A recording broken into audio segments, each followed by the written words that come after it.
Hello बच्चों, let's read the given question. The question says a block of ice at minus 10 degrees Celsius is slowly heated and converted to steam at 100 degrees Celsius. Which of the following curves represent the phenomena qualitatively? So हमें चार graphs shown है temperature versus heat supplied के, and we need to figure out के कौन सा graph is best suited for the given condition.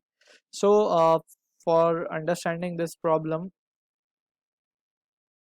we must have idea of, or we should have an idea of heating curve जहाँ पे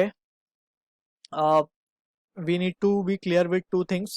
जब भी phase change होगा, that is whether liquid is getting converted into gas or solid is getting converted into liquid, or such kind of terms we call it as phase change.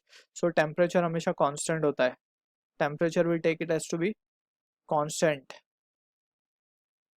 ठीक है. और अगर हम बात करें टेम्परेचर कांस्टेंट, और secondly we need to also understand के during this phase change process जब टेम्परेचर कांस्टेंट होता है तो हम लेटेंट हीट को कंसिडर करते हैं. So this is a quite important thing we need to understand. Latent heat, it can be vaporisation, latent heat of melting वगैरह. ठीक है, या लेटेंट हीट ऑफ फ्यूजन भी बोल सकते हैं हम उसे, मेल्टिंग वाले को लेटेंट हीट. ऑलराइट, अब यहाँ से वी कैन सी दैट अगर हम ग्राफ प्लॉट करें किसी सॉलिड को हीट करने का, सो अकॉर्डिंग टू अस वो ग्राफ कैसा प्लॉट होना चाहिए.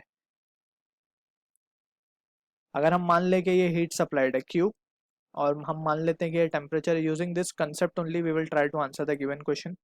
सो अपना ही अगर केस ले लें हम, सो इसमें हमें क्या गिवन है, सॉलिड गिवन है, दैट इज आइस.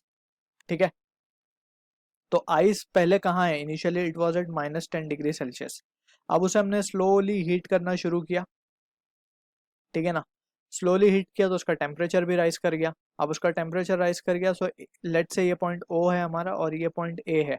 सो अब A पॉइंट तक क्या हुआ, it has gained some heat, और वो अब आइस में ही है अभी भी, लेकिन इट हैज इसका टेम्परेचर राइज हो गया है from minus 10 degree Celsius to 0 degree Celsius. ठीक है, अब इसके बाद क्या होगा, अब ये जो आइस है it is now will get converted into liquid. ठीक है, यानी कि वाटर में कन्वर्ट हो जाएगा.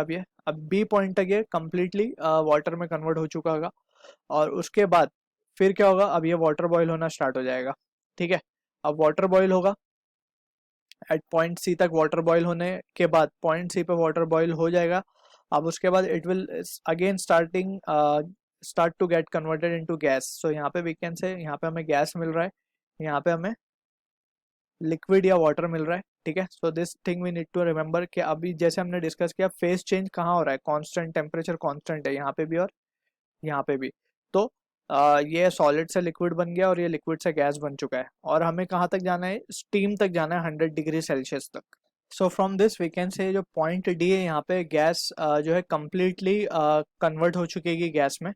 ठीक, और यहीं पे we can say it will be having, जैसे ही वो गैस में कन्वर्ट हो गया that means it has converted into steam, और उसका टेम्परेचर कितना गिवन है, 100 डिग्री सेल्सियस. ठीक है, so this is how the graph we can see. और यहाँ पे हमने क्या देखा कि हमने O2A रीजन में हीट सप्लाई की है, अगेन B2C में हमने हीट सप्लाई की है Q2.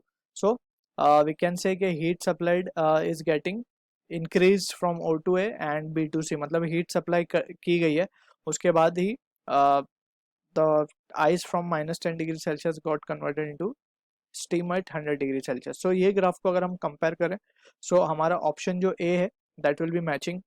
So I hope you understood the solution. All the best.